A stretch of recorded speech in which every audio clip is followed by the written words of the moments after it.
যদি আফগানিস্তান আগামী 10 বছর এভাবেই অর্থনীতি চালাতে পারে, এখন তাদের যে অবস্থা, আগামী 10 বছর যদি আর নতুন করে যুদ্ধ বিগ্রহ না হয় এবং তারা যদি এভাবেই আরো 10 বছর তাদের ডাবল কারেন্সির অর্থনীতি চালাতে পারে, সুদহীন জাকাত ভিত্তিক ইসলামিক, আমাদের বিশ্বাস আগামী 10 বছরে দেখবেন তারা মার্কিন ডলারের উপরে আধিপত্য বিস্তার করেছে ইনশাআল্লাহ।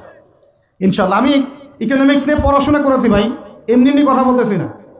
অনলাইনে যারা আপনাদেরকে এইসব তালগোল মার্কা কথাবার্তা বুঝায়, যে কাগজের টাকা নিয়ে উল্টাপাল্টা কথা বলছে, ইলেকট্রনিক মানি নিয়ে উল্টাপাল্টা কথা বলতেছে, বিটকয়েন ক্রিপ্টোকারেন্সি নিয়ে কথা বলতেছে উল্টাপাল্টা, ভাই এগুলো আমরা জেনে বুঝে কথা বলতেছি, জেনে বুঝে পড়াশোনা করে এগুলোর উপর আমরা থিসিস করেছি ইউনিভার্সিটিতে, এগুলোর উপরেই। এমনি এমনি কথা বলতেছি না যে পেপার মানি আপনার পকেটে, আমার পকেটে যেটা আছে আপনার পকেটেও সেটাই আছে, এর ভিতরেও সুদ আছে। ইলেকট্রনিক মানি যেগুলো আমরা ইউজ করতেছি এগুলোর ভিতরেও সুদ আছে, অল্প হোক আর বেশি হোক। এর সামনে আসবে বিটকয়েন, ওইটার মধ্যে সুদের ভিতর উপর সুদ, তার উপর আসতেছে একটা সিস্টেম যেটা অলরেডি কয়েকটা কান্ট্রিতে অ্যাপ্লাই হয়ে গেছে, চায়নায়, উত্তর কোরিয়া, দক্ষিণ কোরিয়া ইত্যাদি কান্ট্রিতে। এটা হলো ক্যাশলেস সোসাইটি, মানে কোনো ক্যাশই থাকবে না সোসাইটির মধ্যে, ডিজিট থাকবে, খালি ডিজিট।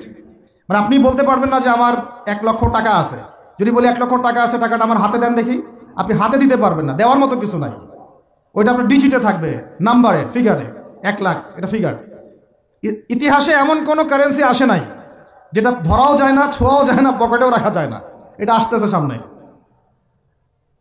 যারা বুঝে না এগুলা, আমরা আক্রমণাত্মক কথা বলতে চাচ্ছি না, আল্লাহ পাক তাদেরকে হেদায়েত দান করুন। এগুলো হচ্ছে ভবিষ্যৎবাণী, আদতে এইগুলা বর্তমান বিশ্বে চলতেছে, আমাদের সে সম্পর্কে জ্ঞান নাই। আমরা অনেকেই ক্যাশলেস সোসাইটি প্রতিষ্ঠার চেষ্টা করতেছি, এটার মধ্যে যতটুকু কল্যাণ আছে না, তার চেয়ে বেশি অকল্যাণ আছে। যখন আমরা একটা জিনিস চালু হয়ে যায় তখন সবাই কিন্তু প্রতিবাদ করি না, যখন চালু হয়ে যায় তারপরে ওরা যখন ইসলাম বিরোধী এজেন্ডা বাস্তবায়ন করে তখন আমাদের টনক নড়ে। এক্সাম্পল দেই একটা, তাহলে বুঝবেন। আজকে ট্রান্সজেন্ডার নিয়ে যারা পেট্রোনাইজ করতেছে, পিছন থেকে ফান্ডিং করতেছে, এটাকে প্রমোট করতেছে, অনলাইন অফলাইন যেখানে ঢুকবেন খালি এগুলোই দেখা যাচ্ছে, এর পিছনে একটা সুদী এনজিওদের হাত আছে। কাদের হাত আছে? তো এখন সারা দেশে যখন এরা কারবার শুরু করেছিল তখন আমরা কিন্তু সবাই মিলে এইভাবে প্রতিবাদ করি নাই।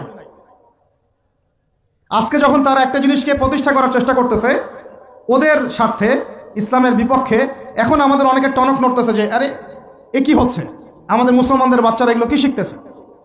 সমস্যা হচ্ছে আমরা সমস্যা আসলে শুরুতে বোঝার মতো ওই নূর, বাসিরা, হিকমা আমাদের এখনো পয়দা হয়নি, এবং শেষে গিয়ে একদম কুলে, কি বলে ওটাকে, মাঝপথে গিয়ে যখন দড়িয়ে যখন নৌকা ডোবা শুরু করে তখন আমাদের হুঁশ ফিরে, আরে কি হচ্ছে এগুলো।